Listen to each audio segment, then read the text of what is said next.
Thiruvananthapuram range I G Manoj Abraham, ADGP Sreelekha എന്നിവർ പത്തനംതിട്ടയിലെ quarry ഉടമകൾക്കൊപ്പം വിദേശയാത്ര നടത്തിയതായി ക്വാറി ഉടമകൾ തന്നോട് വെളിപ്പെടുത്തിയെന്ന ഗുരുതരമായ ആരോപണമാണ് സസ്പെൻഷനിലായ SP Rahul R Nair vigilance നൽകിയ മൊഴിയിൽ ഉന്നയിച്ചിട്ടുള്ളത്.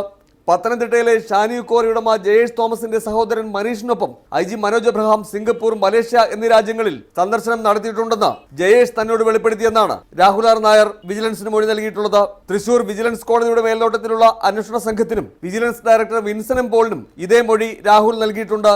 പത്തനംതിട്ടയിലെ മറ്റൊരു ക്വാറി ഉടമയായ രജിത് താഴമൺ എന്ന വ്യക്തി ശ്രീലേഖയ്ക്കൊപ്പം വിദേശയാത്ര നടത്തിയെന്ന് തന്നോട് പറഞ്ഞതായും വിജിലൻസ് നൽകിയ മൊഴിയിൽ രാഹുൽ ആരോപിക്കുന്നു. സിവിൽ സർവീസ് ഉദ്യോഗസ്ഥരുടെ വിദേശയാത്രയ്ക്ക് സർക്കാർ അനുമതി വേണമെന്നാണ് ചട്ടം. അങ്ങനെയെങ്കിൽ രാഹുൽ മൊഴിയിൽ ആരോപിക്കുന്ന ഈ സീനിയർ IPS ഉദ്യോഗസ്ഥരുടെ വിദേശയാത്രകൾക്ക് സർക്കാരിന്റെ അനുവാദമുണ്ടായിരുന്നോ എന്ന് പരിശോധിക്കണമെന്ന ആവശ്യമുയർന്നു. 2 IPS ഉദ്യോഗസ്ഥർക്കൊപ്പം വിദേശയാത്രയിൽ ആരൊക്കെ അനുഗമിച്ചുവെന്നും ഈ വിദേശയാത്ര എന്ത് ആവശ്യത്തിനായിരുന്നു എന്ന് പരിശോധിക്കേണ്ടതാണെന്നും ചൂണ്ടിക്കാണിക്കപ്പെടുന്നു.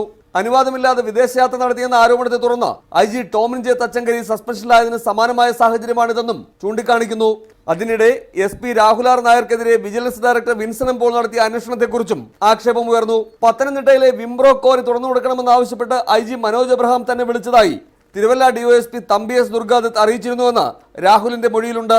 എന്നാൽ പത്തനംതിട്ടയിലെ സ്പെഷ്യൽ ബ്രാഞ്ച് DOSPയുടെയും അഡ്മിനിസ്ട്രേഷൻ DOSPയുടെയും മൊഴി വിൻസൻ എം പോൾ രേഖപ്പെടുത്തിയെങ്കിലും തമ്പി S ദുർഗാദത്തിന്റെ മൊഴി രേഖപ്പെടുത്തിയില്ല. ഇതിൽ ദുരൂഹതയുണ്ടെന്നും മനോജ് എബ്രഹാമിനെതിരായ മൊഴി ഒഴിവാക്കാൻ വിൻസൻ എം പോൾ തമ്പി S ദുർഗാദത്തിന്റെ മൊഴി ഒഴിവാക്കിയെന്നുമാണ് ആക്ഷേപം. IG മനോജ് എബ്രഹാമും ADGP ശ്രീലേഖയും ക്വാറി മാഫിയകൾക്കൊപ്പം വിദേശയാത്ര നടത്തിയോ? യാത്ര നടത്തിയെങ്കിൽ എന്തിന്? യാത്രകൾക്ക് സർക്കാരിന്റെ അനുവാദമുണ്ടായിരുന്നോ? SP Rahul R Nair vigilance നൽകിയ മൊഴിയിൽ ഉന്നയിക്കുന്ന ഈ ചോദ്യങ്ങൾക്ക് മറുപടി നൽകേണ്ടത് ആഭ്യന്തരമന്ത്രി രമേശ് ചെന്നിത്തലയാണ്. ബിജു ഗോപിനാഥ്, റിപ്പോർട്ടർ, തിരുവനന്തപുരം.